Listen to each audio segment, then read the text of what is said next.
Hello, and welcome back to the Going Off Track podcast. It is Catherine, and welcome back to our final wrap-up of the 2026 Chinese Grand Prix, because we need to talk about the F1 Academy races that happened that same weekend that we had Kimi Antonelli's wonderful first ever Formula One win. And once again, Toto Wolff proved us wrong, and we were very wrong about Kimi, and we know that, and we're sorry. That reaction is linked up there. But I want to start off by talking about the last driver who was announced for the F1 Academy grid. And this was like the day before the races started, like the day before F1 Academy's free practice, which I thought was interesting because it was super ridiculously late. But we have, and if you missed it, I talked about it in the Chinese Grand Prix preview, teased it a little bit there, but we have Natalia Granada. She is driving for Sephora. And obviously that's an amazing partnership because Sephora is one of the biggest makeup brands on the planet. But it was amazing to see that brand partnership on track. And the car obviously is like perfectly branded for Sephora. And if you know the Sephora brand, you know what that car is going to look like. But also when I was watching the races, I was like, oh, that track, that's kind of giving like Beetlejuice. So I just thought that was entertaining. But anyway, if you want to hear more about my thoughts on the brand partnerships for F1 Academy in general, and of course Formula One, don't forget to like and subscribe and hit the bell for notifications. As always, this helps me to inflict my motorsport opinions upon the greater population. And if you're listening on your preferred podcast platform, please give us a 5-star review. Now let's dive into race one. Race one, the reverse grid race, which the only difference of the reverse grid race and the full points race is the reverse grid. There is no difference in length or time of racing, but there are fewer points in the reverse grid race than there are in the main race, and I still don't like that. So I would just like for everybody to be reminded that that's not my favorite thing. It was still a fun race though, so I will give it that. We had a couple of safety cars, but not in a sense that it disrupted the actual racing. We had some really fun battles just outside the reverse grid points in that midfield area. And of course, our girl, Nina Gademan, she went wire to wire in what I like to call is redemption from last year's season opener, where she led for 12 of 13 laps before her car died on her and she DNF'd.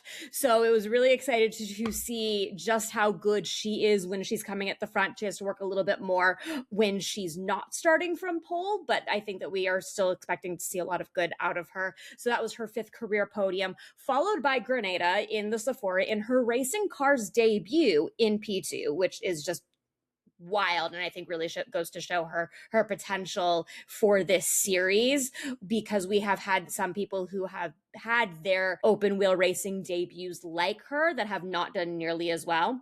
And then Emma Felbermayr, who was the Sauber driver last year and is now driving for Audi because Audi took over for Sauber. She had an amazing late overtake on Rafael Ferreira driving the Racing Bulls, the V-Carb, on the final lap of the race, giving Audi their first ever podium in the formulas.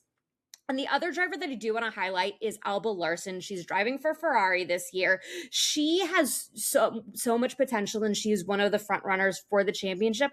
Unfortunately, though, not the greatest weekend. She was running in the front until she lost her front wing and ended up, in the back. And now, fortunately, all 18 cars did finish the race, which is pretty rare. And I mean, look at F1 to see how rare it is, but all 18 cars finished. She just didn't finish as high as we would have expected her to. And not to like compare her to Maya Voog, who was a pretty consistent podium finisher last year while she was driving for Ferrari. Larsen she's very close, and there were a couple unlucky things that happened for her. So I think we're going to see more of her as we go. But so the podium for race one was Gademan, Granada, and Felbermayr. Race two, Felbermayr with the win. And this is Audi's first win in the formulas, which is entertaining and as hilarious as the fact that Chloe Chambers, who is a former F1 Academy driver, is Haas's only podium and only race winner in Haas's side of the formulas, which I also just think is really funny. But it was Audi's first win. Alicia Pomorski from Red Bull, who is another contender for the championship this year, she was actually on pole. Did not have a great start. She dropped back to P3 before she was eventually able to recover at least to P2.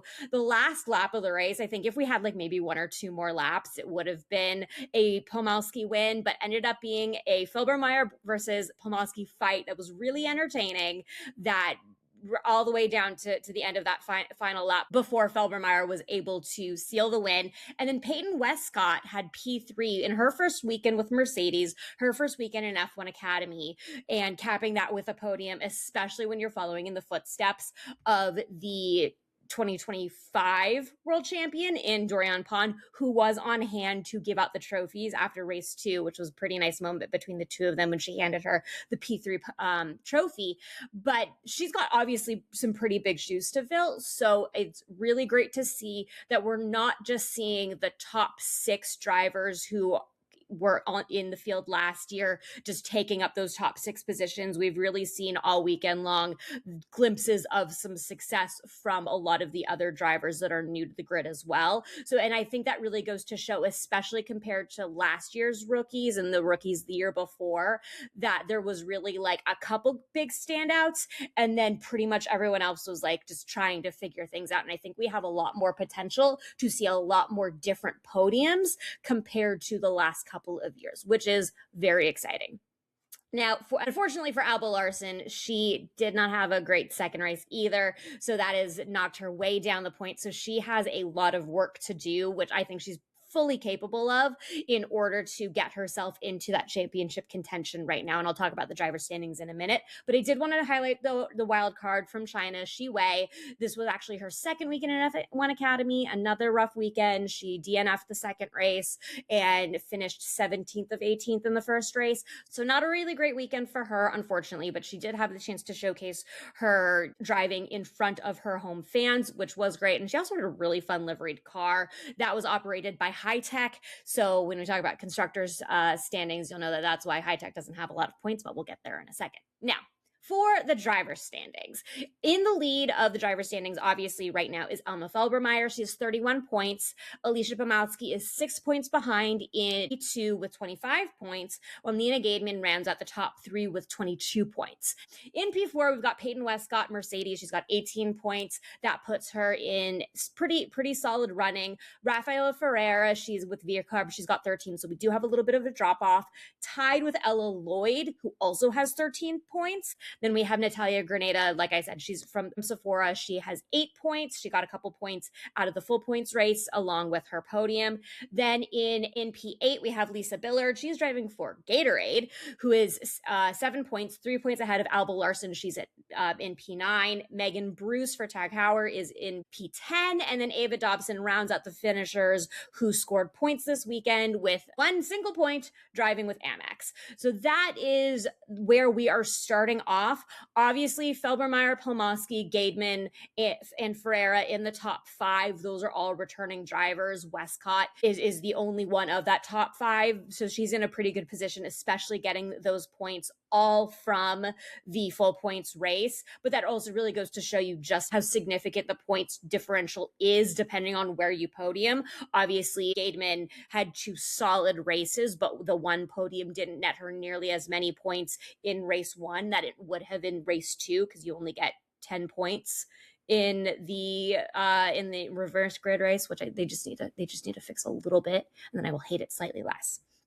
Now, moving to the constructors' standings.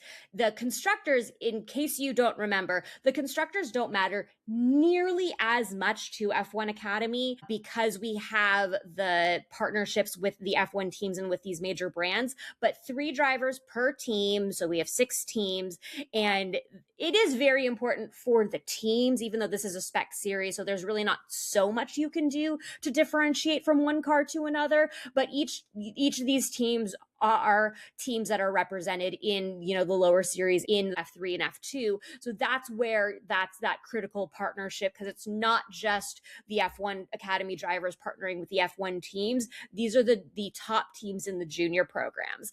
And the only reason why I'm really bringing up the constructor standings right now is because we have had a 3-year sweep of the Constructors Championships by Prema Racing. But right now, Prema Racing is not in the top 3 of the constructor standings, which I just wanted to point out because it is very rare for that to happen.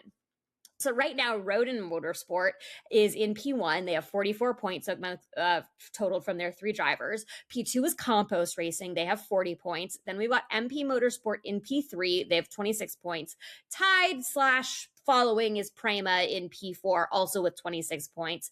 ART Grand Prix has 7 points in P5, and High Tech has one lone single point, because High Tech also only, if you don't remember, has only 2 full-time drivers and that wildcard position. So right now, that's what the constructor standings look like. Obviously, Prema has every chance to run up the field, and we will see that because we have, at this point, 5 more race weekends left. It should have been 6. Unfortunately, as we know, Jeddah has been canceled for the entirety of motorsport because of everything that's going on. And I have a full episode breaking down the implications of the cancellations of Bahrain and Saudi Arabia, specifically for Formula One. But this will also impact F1 Academy, as they are not scheduled to be back in action again until the end of May, when the motorsport world moves on to Montreal for the Canadian Grand Prix. So we do have a pretty big gap. Obviously, like I said in that episode breaking down the cancellations, there are a lot more opportunities for F1 Academy, along with F2 and F3, to build in replacement races as support series for some of the other, non-scheduled races this season. So we might see some changes. I haven't heard anything yet. I also haven't looked very closely, but I haven't heard yet.